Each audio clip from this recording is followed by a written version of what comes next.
Torch light যদি আমি on করি আমি কি পাচ্ছি? আলো পাচ্ছি, তাই না? কি পাচ্ছি?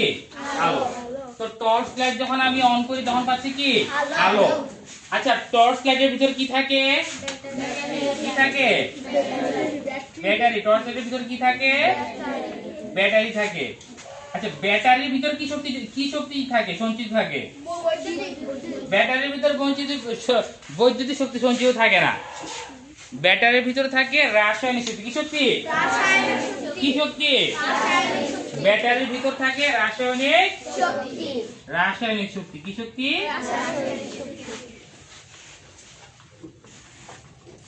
রাসায়নিক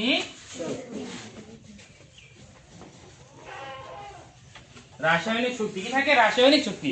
তো আমি যখন টর্চ লাইটটা অন করলাম, তাই ঠিক আছে, টর্চ লাইট যখন আমি কি করলাম? অন করলাম। টর্চ লাইটটা অন হচ্ছে কিসের মাধ্যমে? টর্চের ভিতর থাকা ব্যাটারির ভিতর থাকা রাসায়নিক শক্তির মাধ্যমে। তো এখান থেকে আমি কি পেলাম? আলো। এটাও তো একটা শক্তি না? তাইলে তখন সেটা কি হলো? রাসায়নিক শক্তি কিসে পরিণত হলো? আলোক শক্তি। কিসে পরিণত হলো? আলোক শক্তি।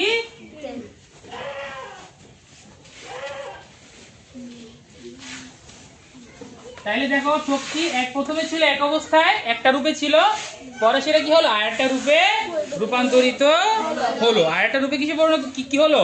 রূপান্তরিত হলো। তাহলে বুঝতে পারছি, একটা উদাহরণ বুঝতে পারছি যে আয়রন যেটা, ওটাকে যদি আমরা কি করতে চাই? অ্যাক্টিভ করতে চাই, কি করতে হবে? প্রথমে তার সাথে বৈদ্যুতিক সংযোগ দিতে হবে না? বৈদ্যুতিক সংযোগ ছাড়া হবে প্রথমে? বৈদ্যুতিক সংযোগ ছাড়া কিন্তু প্রথমে হবে না। মনে করো এটা 2 দিন ভালো রাখছো, তো এটা বৈদ্যুতিক সংযোগ ছাড়া কাজ করবে? বৈদ্যুতিক সংযোগ দেওয়ার পর স্থানের মধ্যে কি আসে? তাপ আসে। আর তখন সেটা বৈদ্যুতিক শক্তি কিসে পরিণত হবে? তাপ শক্তি।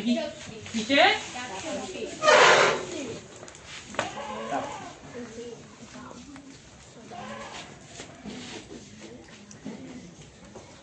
কিসে পরিণত হবে? বৈদ্যুতিক শক্তি কিসে পরিণত হবে? তাপ শক্তিতে রূপান্তরিত হবে।